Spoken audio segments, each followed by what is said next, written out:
Welcome to the Light and Shadow podcast. I am Grey, quantum informed spiritual mentor, founder of the GreyEthereus Academy, and creator of the Alchemical pattern to healing framework. I work at the threshold where insight alone stops working and real transformation begins. This is the space for the spiritually aware who are ready to go deeper than healing has taken them. Before you had language, before you had memory you can consciously access, before you could explain or defend or even fully feel what was happening to you, you were already being shaped by the way your mother looked at you or didn't, by whether your father's presence felt like safety or like something you had to manage, by the specific quality of attention or its specific absence that surrounded your first years of life. Long before you had any say in the matter, the foundational architecture of how you love, how you trust, how you receive, how you express power, how you relate to your own worth, all of it was being laid down by two people who were themselves operating from their own unhealed wounds passed to them by their own patterns in a chain that stretches back further than anyone in your family has ever consciously examined. This is the mother wound. This is the father wound. And almost everyone carries some version of one or both, operating quietly beneath the surface of adult life, shaping who you choose, how you love, why you sabotage, and what you have never quite been able to name. Today we're going into the deepest layer of relational and psychological work available, the wounds that were given to us before we had any capacity to consent to them or defend against them. What the mother wound actually is and how it manifests differently from the father wound, and the full spectrum of wounds beneath these two umbrellas: the abandonment, rejection, betrayal, neglect, engulfment, and more. How many of these you can be carrying simultaneously, and why most people are carrying more than one? How these wounds show up specifically in your adult relationships, your career, your self-worth, and your nervous system, and the real honest process of healing them. Not in a weekend, not through a single insight, but through the patient generational work of breaking a pattern that many have been running in your family for centuries. This is not light material, but it is the material that changes everything else once it's addressed. So let's start with the mother wound. Because in most psychological and spiritual frameworks, it is considered the foundational wound, the first relationship, the original template for safety, nourishment, and belonging. In every developmental framework, psychological, spiritual, and energetic, the mother figure represents the first experience of unconditional nourishment, of being held simply because you exist, not because you have earned it, of emotional attunement, of physical safety, of the felt sense that the world is fundamentally a place where your needs will be met. The mother wound forms when this foundational nourishment was inconsistent, absent, conditional, or itself a source of fear rather than safety. This is not necessarily about a mother who was cruel or abusive, though it can be. But more often, the mother wound forms through mothers who were themselves wounded, depleted, anxious, depressed, emotionally unavailable, overwhelmed, or even simply did not have the resources, practical or psychological, to provide the consistent attunement that early development requires. It is also crucial to understand that the mother wound is not always about your literal biological mother. It can form with any primary maternal figure, a grandmother, an aunt, an older sibling who filled that role, an adoptive mother. And in cases of absence, the wound can form precisely around the absence itself, the void where maternal presence should have been. The mother wound forms through specific, repeated patterns in early life. For emotional unavailability, a mother who was physically present but emotionally absent, probably distracted, depressed, anxious, overwhelmed, or dealing with her own unprocessed trauma, creates a child who learns that emotional needs are not reliably met, even when the provider is right there. This often produces adults who feel alone, even in close relationships, who have difficulty identifying their own emotional needs, and who unconsciously expect that closeness will not actually deliver emotional safety.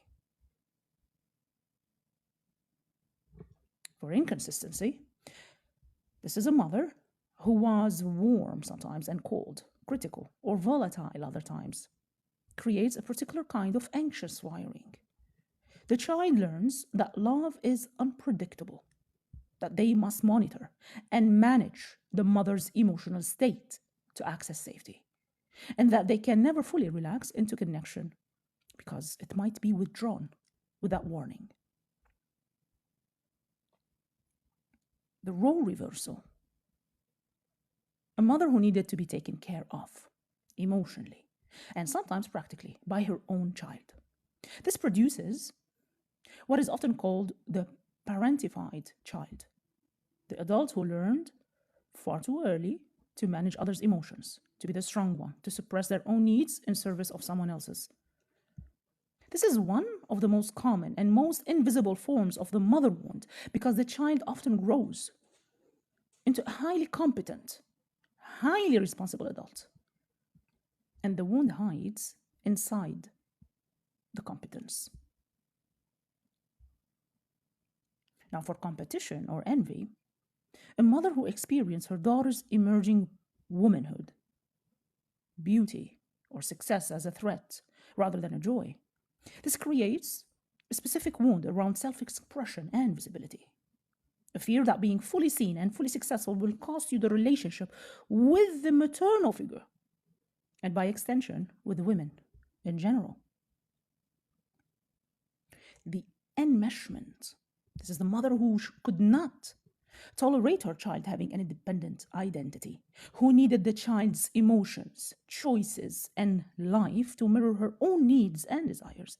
This produces adults who struggle profoundly with individuation, with knowing where they end and another person begins, with guilt around having their own needs and desires, and with chronic difficulty setting boundaries.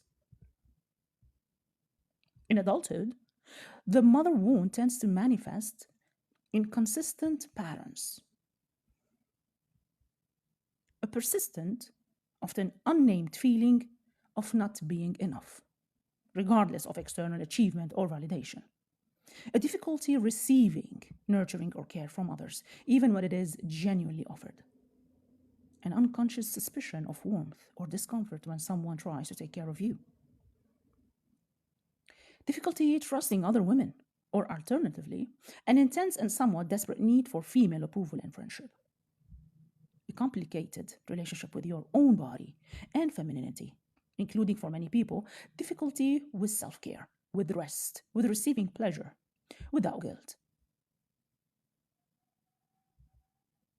A tendency toward emotional self-sufficiency that has tipped into isolation. The belief that needing others is dangerous, learned from a primary relationship where needs were not reliably met, and often a deep, sometimes unconscious anger towards the mother that coexists with intense loyalty and protectiveness toward her. A contradiction that many people spend years trying to reconcile. Now let's turn to the father wound, which forms differently, manifests differently, and governs a different domain of adult experience. Where the mother archetype represents foundational nourishment and belonging, the father archetype represents structure, protection, validation of capability, and the experience of being prepared for and welcomed into the wider world. The father figure, in psychological and spiritual frameworks alike, is associated with the development of healthy will, confidence, the sense that you are capable, and the felt experience of being protected and championed as you move out into life beyond the home. The father wound forms when the structure, protection, or validation was absent, inconsistent, harsh, or conditional. Now, physical or emotional absence. This is a father who was not present through death, through divorce, through abandonment, probably work demands, or simply emotionally distant. This leaves a void where validation and protection should have developed. This is one of the most common sources of the father wound, and its effects are often more visible in how a person relates to authority, to their own ambition, to romantic partners. Now, a harsh or critical presence.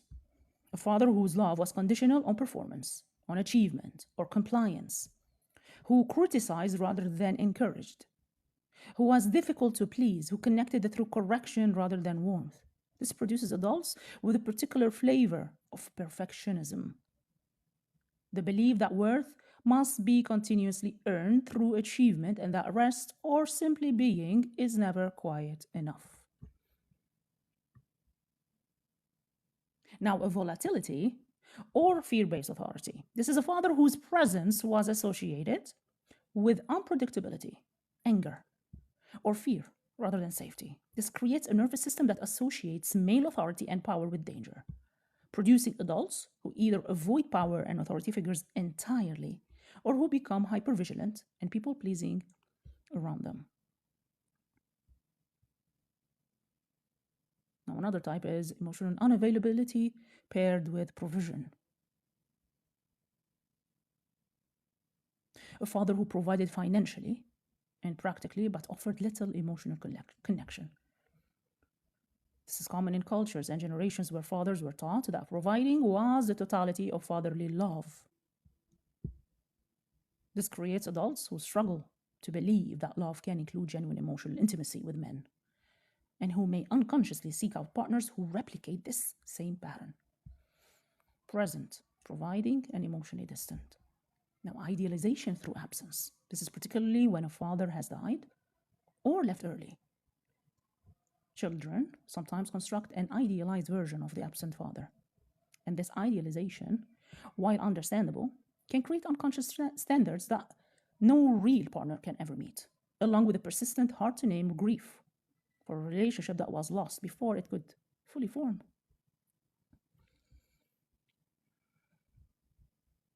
Now, what are the signs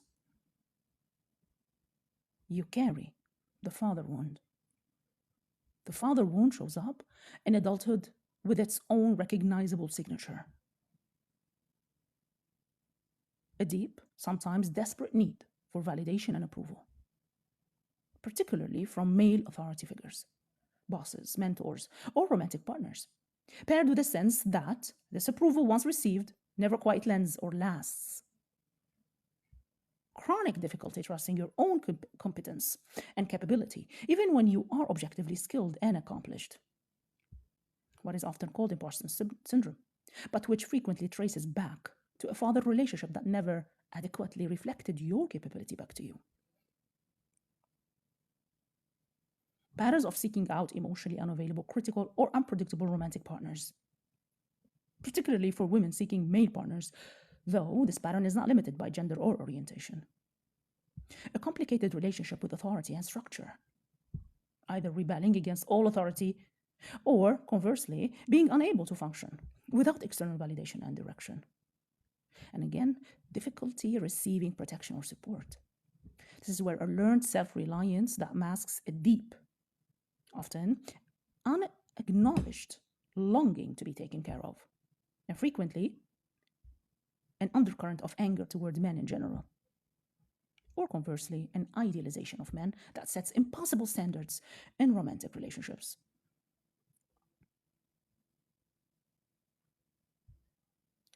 Now, how many wounds you can carry? Here is something important to understand. The mother wound and the father wound are umbrella categories. Beneath them sit a number of specific, distinct wound patterns. And most people are not carrying just one. Most people are carrying several in varying degrees of intensity, often originating from both parental relationships simultaneously and compounding each other. The abandonment wound. This forms through actual or felt abandonment. A parent who left, who was inconsistently present, who was physically there but emotionally checked out, or who died during childhood.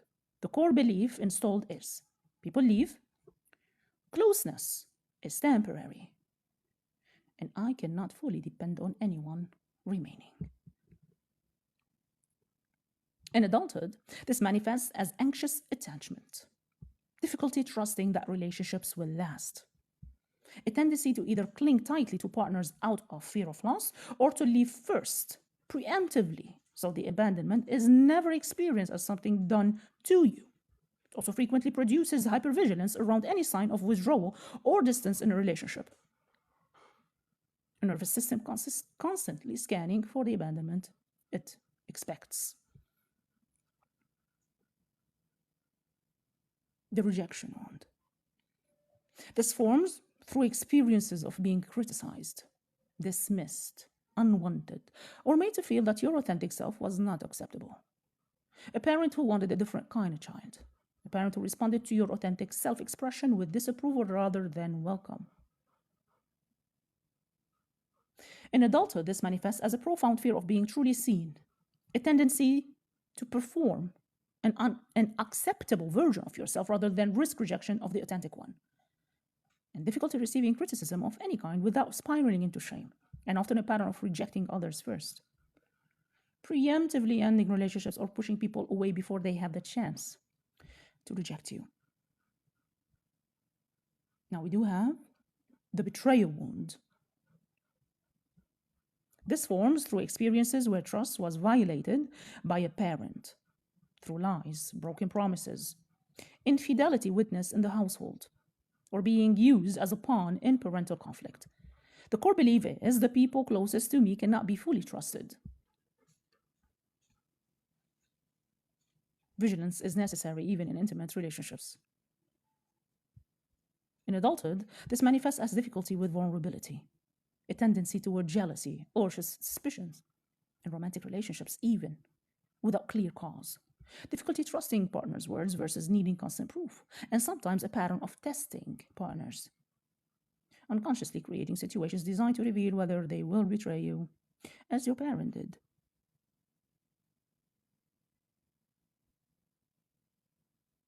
The neglect wound. This forms through the absence of basic attunement, not necessarily dramatic abuse, but a chronic lack of being noticed, asked about, attended to. Parents who were present in the home but absent in attention, distracted by work, other children, their own struggles, substances, or simply their own unprocessed wounds.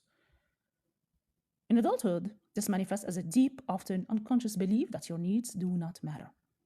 Difficulty even identifying what you need because you were never asked. A tendency to minimize your own struggles and prioritize others' needs reflexively, and often a profound hard-to-place loneliness, even when surrounded by people who care about you. The engulfment wound. This forms through the opposite pattern. A parent who was too present, too involved, who did not respect boundaries, who needed the child's life to revolve around their needs and emotions. The core belief is closeness means losing myself. Connection requires self-erasure. In adulthood, this manifests as a strong aversion to commitment or interdependence, difficulty maintaining closeness without feeling suffocated, a pattern of creating distance in relationships, specifically when they begin to deepen, and significant anxiety around any expectation that feels like it requires merging with another person's needs at the expense of your own. A worthiness wound. This forms through conditional love, when affection, attention, or approval were consistently tied to achievement, compliance, appearance, or behavior rather than given simply because you existed. The core belief is, I must earn love. I am not enough. In adulthood, this manifested as chronic overachievement paired with an inability to feel satisfied by accomplishment, difficulty resting without guilt, a tendency to overgive in relationships in an unconscious attempt to earn continued love, and a persistent, often exhausting internal pressure to be more, to do more, to achieve more, in order to feel secure in being loved. Carrying multiple wounds is entirely normal. In fact, it is the more common pattern to carry several of these wounds simultaneously. A person might carry the abandonment wound from an absent father and the engulfment wound from an enmeshed mother. A person might carry the rejection wound from a critical mother and the worthiness wound from a father whose approval was always conditional on achievement. These wounds also compound and interact with each other. The person with both abandonment and engulfment wounds experiences a particularly difficult internal conflict. Terrified of being left, and equally terrified of being too close. This produces the push and pull pattern so common in relationships, pursuing closeness and then panicking when it arrives, creating distance and then panicking when the distance threatens to become permanent. Understanding which specific wounds you carry, not just I have a mother wound or I have a father wound in the abstract, but the specific configuration of abandonment, rejection, betrayal, neglect, engulfment, and worthiness wounds that you are carrying is essential to doing the actual healing work, because each wound requires a slightly different approach to heal.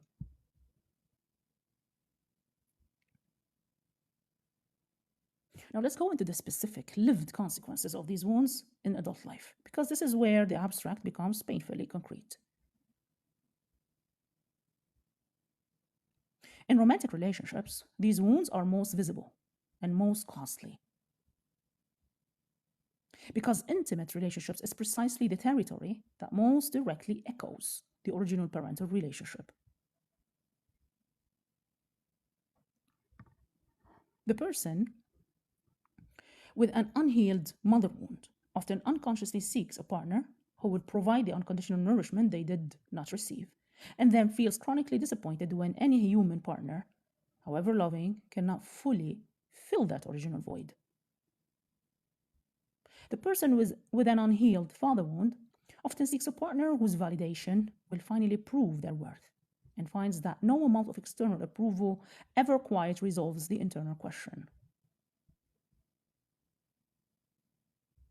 You will frequently find yourself, without consciously choosing it, attracted to partners who recreate the exact dynamic of the original wound. The person with an abandonment wound is drawn to partners who are emotionally unavailable or who have one foot out the door. The person with an engulfment wound is drawn to partners who need to merge completely, recreating the suffocating closeness of the original wound. This is the nervous system seeking the familiar, and unconsciously hoping that this time the ending will be different, that this time you will finally resolve what was never resolved the first time.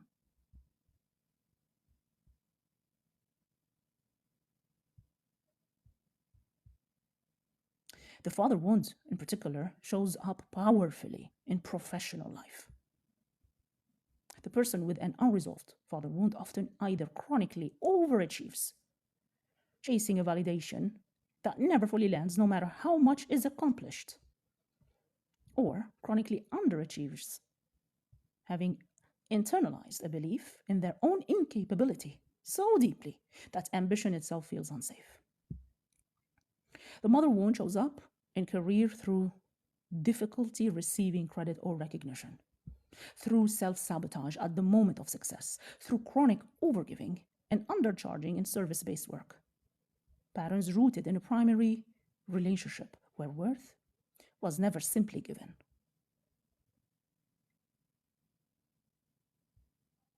The specific configuration of your wounds shapes how you build and maintain friendships. The rejection wound produces people who hold others at arm's length, performing a curated version of themselves to avoid the vulnerability of being truly known. The betrayal wound produces people who struggle to fully trust friends, who may unconsciously test loyalty, who keep a part of themselves permanently guarded, even in long-term friendships. And perhaps most significantly, these wounds shape your relationship with yourself, the inner voice, the self-talk, the baseline sense of whether you are fundamentally okay. The worthiness wound produces an inner critique that never rests, that translates every mistake into evidence of fundamental inadequacy. The neglect wound produces an adult who has never learned to ask, "What do I need?" because the question was never modeled or honored.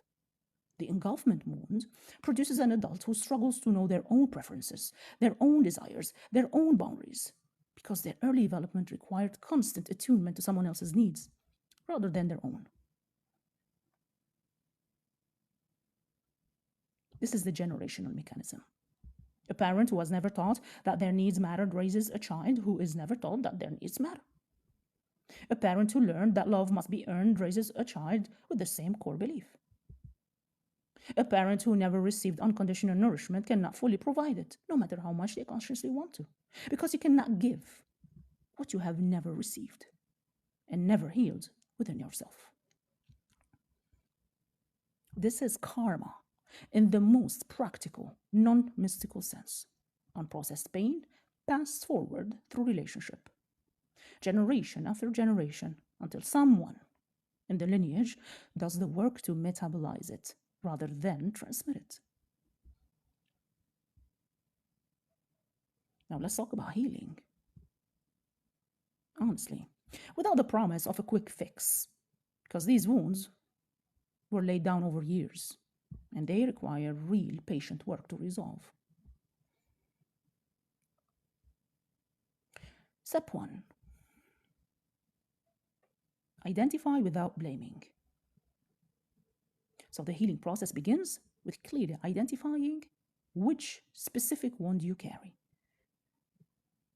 Whether if it's abandonment, rejection, betrayal, neglect, engulfment, worthiness, in whatever combination applies to you, without collapsing into either blaming your parents entirely or dismissing the wound's significance out of loyalty to them. Both extremes block healing. Blame keeps you in a victim position that, while initially validating, ultimately keeps you tethered to the wound rather than moving through it. Dismissal. It wasn't that bad. They did their best. I should be over this by now. This is bypasses the grief and anger that need to be felt before they can be released. The accurate healing-oriented stance is this. Your parents were almost certainly doing the best they could with the wounds they themselves were carrying, unhealed from their own parents. And that does not erase the real impact their limitations had on you. Both things are true simultaneously. Now, step 2. This is the step most people skip, and the one that makes all subsequent work less effective when it is skipped. Before you can heal a wound, you must grieve what the wound represents. The nourishment you did not receive, the protection that was not there, the validation that never came, the safety that was inconsistent. This grief is not self-pity. It is the necessary acknowledgement of real loss, the loss of what should have been available to you simply because you were a child and was not. So grieving this looks like allowing yourself to feel the sadness, the anger, the longing, without rushing to the silver lining, without immediately pivoting to gratitude or forgiveness. Those things may come, but they cannot be forced prematurely without leaving the original grief unprocessed, buried beneath a performance of healing rather than the real thing.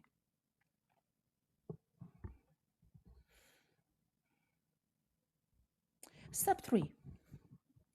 Reparenting is the practice of consciously providing for yourself as an adult what you did not reliably receive as a child. If your wound is neglect, you practice actively asking yourself what you need regularly and then providing it, rather than waiting for someone else to notice. If your wound is the worthiness wound, you practice resting without requiring achievement to justify it. And you practice speaking to yourself with the unconditional warmth that was not modeled for you.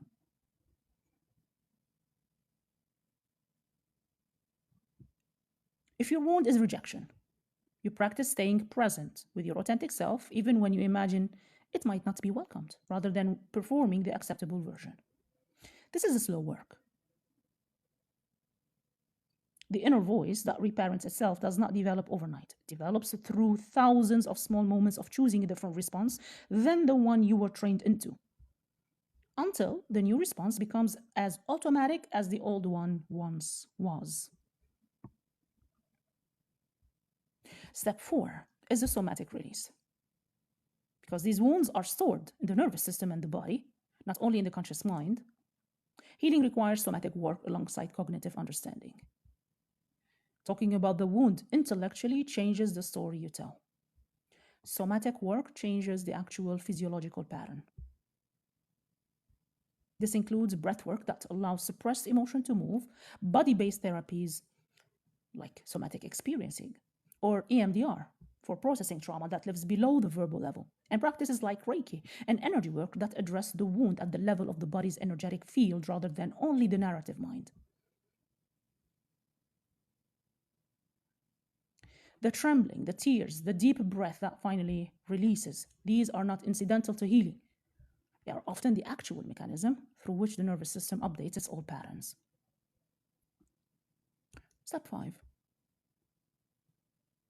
As the wound becomes more visible to you, you gain the capacity to make different choices in relationship rather than the unconscious pattern would otherwise produce. This means noticing when you are attracted to a partner who recreates the original wound, and choosing with full awareness whether to proceed differently this time. It means practicing the vulnerability that the wound taught you was dangerous in relationships that have actually demonstrated themselves to be safe. It means tolerating the discomfort of receiving consistent love when your nervous system expects inconsistency, criticism, or abandonment, because the discomfort of healing is different from the pain of the original wound, even though they can feel similar at first. Step 6. Forgiveness. When it comes after the grief and the somatic release, not as a substitute for them. And forgiveness, in this context, does not mean deciding that what happened was acceptable. It means releasing the energetic tether that keeps you bound to the wound through ongoing resentment. You can forgive a parent for the limitations of their own wounding while still maintaining clear boundaries about what you will and will not accept in the relationship going forward. These are not contradictory. Forgiveness frees you. It does not obligate you to remain exposed to ongoing harm. And here is the most important truth in this entire conversation. Healing your wound does not just heal you. It interrupts a pattern that may have been running in your family line for generations. If you have children, or will have children, the work you do now to metabolize your own mother wound and father wound is the single most significant gift you can give them, because an unhealed parent transmits the wound forward regardless of how much they consciously love their child and intend to do better. Intention without healing is not sufficient. The nervous system transmits what it has not resolved, regardless of conscious intention. And even if you do not have children, even if this work seems to only affect you, understand that breaking this pattern in yourself changes what is available in every relationship you have going forward. It changes what your friends experience of you, what your partner experiences of you, what every person who comes after you in your family line, related by blood or not, will experience in relationship with you. This is generational healing. It does not require everyone in your family to participate. It only requires one person willing to do the work, to feel what was avoided, to grieve what was lost, to reparent what was never provided, and to choose consistently a different response than the one the wound trained into the nervous system. It takes time. It is not linear. There will be setbacks, returns to old patterns, moments where the healed version of you and the wounded version of you are both present and in conflict. This is normal. This is the actual process, not the curated, instant version that gets sold as a 5-step solution, but the real, patient, sometimes difficult work of metabolizing what was given to you, so it does not have to be passed forward. Remember, you did not choose these wounds, but you can choose to be the one who finally heals them. Not perfectly, not overnight, but consistently, with patience, for the time it actually takes. If you're ready to do this generational work to identify your specific wounds and begin the real process of healing them, the GreyEthereus Academy and the Alchemical Pattern to Healing Framework are where that work lives. Everything you need to know is in the show notes below. Until next time.